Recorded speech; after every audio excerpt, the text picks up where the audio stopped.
jolly good. Hello, boys and girls. Ladies and gentlemen, my name is Clank Zoka. Welcome to another My Thoughts On. And today I'll be doing Rock and Rule, requested by Mrs Mcl. I don't really know that much about the film, only that it has two versions. There's the original Canadian version from 1993, and there's the American version. And there's a complete difference between the two. One's owned by NGM and the other's owned by Nirvana. I think you can tell which one I watched. I watched the Canadian version. I didn't watch the original, the American version at all, because I've heard the Canadian version's the best, obviously. So, what is Rock and Rule about? What isn't it about? Because this is kind of hard to explain. Excuse. So there's this band who do what else? Perform music. However, one of them, named Angel, gets an offer by this very famous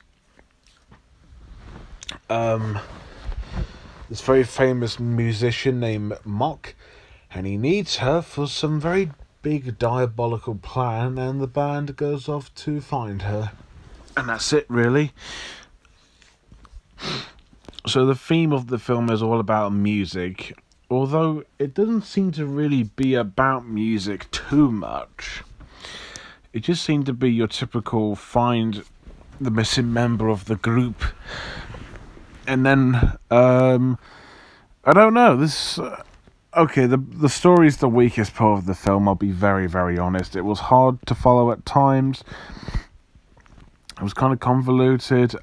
It just seemed to be in random areas. Like Angel would go with one of these, with this Cindy character, who's like the sister of these three goons of Mox, and then they go to a club or something, and then it just goes from that to this, and then it's like... I can't rack my brain around it. It's so all over the place and makes no sense that... is there really a story here that much? I mean, there is, but not a good one. Very, very hard to follow. Oh, excuse me. Oh, excuse me. The film does have humour, but it's not that effective at all. It's not really a comedy, it's just more like an animation musical fantasy sci-fi flicky dicky. So honestly, this film just kind of comes and goes. It's not like long or anything. It just goes, it just comes and all and all that. There wasn't much character development or immersive storytelling or world building. I mean, they do kind of set it up in the American version about how there are like half mice, half thingy humans, but that's still not good enough, really. The animation for the film is actually my favourite thing about the film. It's really, really wonderful. It's very gorgeous to look at. It's very pretty, very original, very cool. It is wonderful. There's so much style and colour, and good CGI, good computer effects at the time as well. I love the character design of Mock. He looks so cool. The band members look alright. Angel's probably the best looking. So, animation wise, fantastic. Just really wonderful. And some of the characters are memorable, especially Mock, who's just like the scarred David Bowie of the film. He's really funny, he's really threatening, he's creepy and weird, but he's also a really cool and very interesting villain. I really enjoyed him. I really have.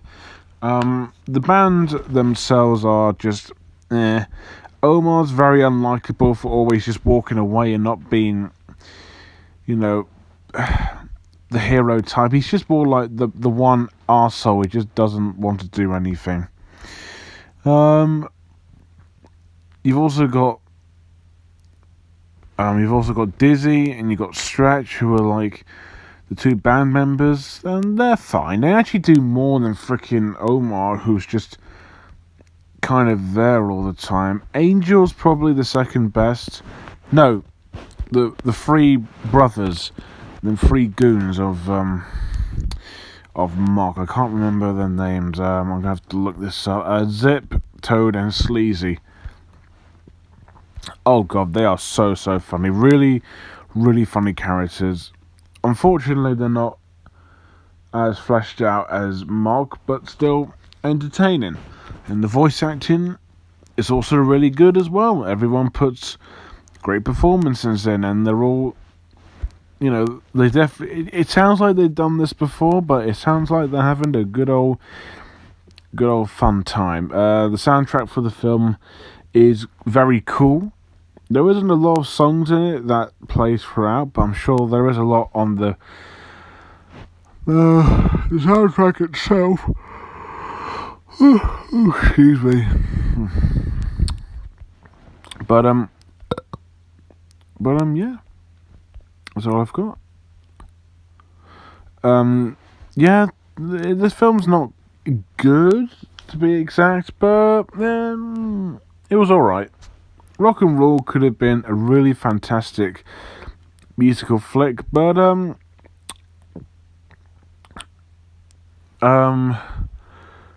it was fine.